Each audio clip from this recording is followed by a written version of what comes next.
When you think of a mentalist, you probably think of magic, right? Like some kind of supernatural ability to read minds. But what if I told you those magical skills are actually just a set of habits? Proven, repeatable habits that anyone can learn to be more successful. Today, we're going to crack open the playbook of one of the world's best, Oz Pearlman, and see how his secrets can totally change the way we connect, influence, and, well, succeed. Okay, so picture this. You're sitting right across from the guy, Oz Pearlman. He tells you to just imagine an invisible deck of cards, spread them out, pick one, it's all in your head. You see your card, he's just looking at you. You close your eyes, and he goes, 3 of diamonds. You open your eyes, and boom, he places a single, real card in your hand. And of course, it's the 3 of diamonds. I mean, how is that even possible? So, right when your mind is just completely blown, Pearlman himself is the one who pulls back the curtain. He's super clear about it. He can't actually read your mind. He says, look, that's impossible. But what he can do, what he spent 30 years getting insanely good at, is reading people. And that's not magic. That's a skill. It's built on observation and psychology, and it's something we can all learn. And that brings us right to the first, and maybe the most important habit. The entire foundation of his success, whether he's on a huge stage or in a boardroom, isn't about him showing off how smart he is. No way. It's all about this really radical shift in focus. The real secret to influence, to connection, to success is to just stop thinking about yourself and make the other person the absolute star of the show. Yeah, this right here. This is the golden rule. Pearlman says this one little mindset shift is the #1 secret to everything he's achieved.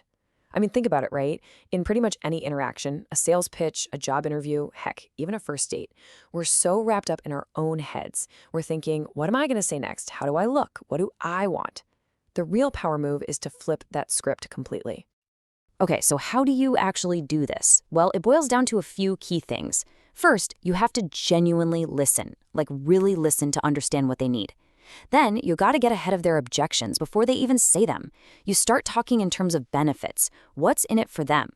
And you tailor your message so it fits into their world, not yours.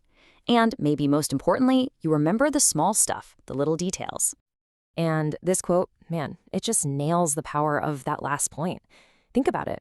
How do you feel when someone remembers your kid's name? Or that random hobby you mentioned weeks ago? It feels amazing, right? Pearlman says for them, it's like winning the lottery. And why is that? Because we live in a world where everyone's just focused on themselves. So being truly seen and heard, it's super rare. And because it's rare, it's incredibly powerful. It just builds this instant, real connection. All right, so we've shifted our focus. Now what? The next step is to use that focus to actively engineer a connection. And look, this isn't about being fake or manipulative. It's about using what we know about human psychology to make people feel comfortable and open right from the get-go. These are some really specific tactical techniques to build that rapport, like, instantly. So get this. When Pearlman was just a teenager performing in restaurants, he learned this stuff the hard way, through trial and error. Rule #1, never ever approach someone head-on, looking at them with both eyes. It's just hardwired in our lizard brains as a threat. Instead, you come in at a slight angle. He calls it the one-eye rule. It's way less intimidating. Second, you ask an open-ended, positive question they can't just say no to. And third, you immediately handle their unspoken objections. You know, the stuff they're thinking, like, how long is this going to take? Or is this going to cost me money? And the reason his opening lines are so killer is because they create something called a positive curiosity gap. See, instead of saying, hey, want to see a magic trick? Which, gets a quick no thanks, he'll say something like, did you hear why it's your lucky night tonight? That kind of question creates this immediate, almost irresistible need to know more. It's a hook. It gets a little dopamine hit going in their brain, and it makes them want you to stick around. So we've talked about focusing outward on other people and connecting with them. But this third and final habit, this one turns the lens inward. Pearlman argues that all of that external success, it actually starts with mastering your internal world. And that really means reprogramming your brain to conquer 2 of the biggest hurdles we all face: a terrible memory and that crippling fear of rejection. You know that feeling, right? That horrible sinking feeling when you forget someone's name literally seconds after you meet them? It's universal. But here's the thing. It's not a memory problem. Pearlman has this genius little trick. He just repurposed the instructions on a shampoo bottle. Lather, rinse, repeat. Well, for names, you just think listen, repeat, reply. It's so simple, but it's this powerful little mnemonic that helps lock a name into your brain. Now, check out this number, 95%. That is a huge, staggering majority.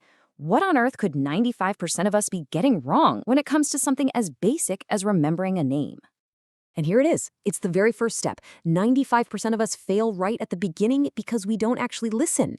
I mean, when someone says their name, our brain isn't really absorbing it, is it? We're already spinning, thinking, okay, what am I going to say back? How do I sound smart? The biggest barrier to remembering isn't a bad memory. It's a distracted mind.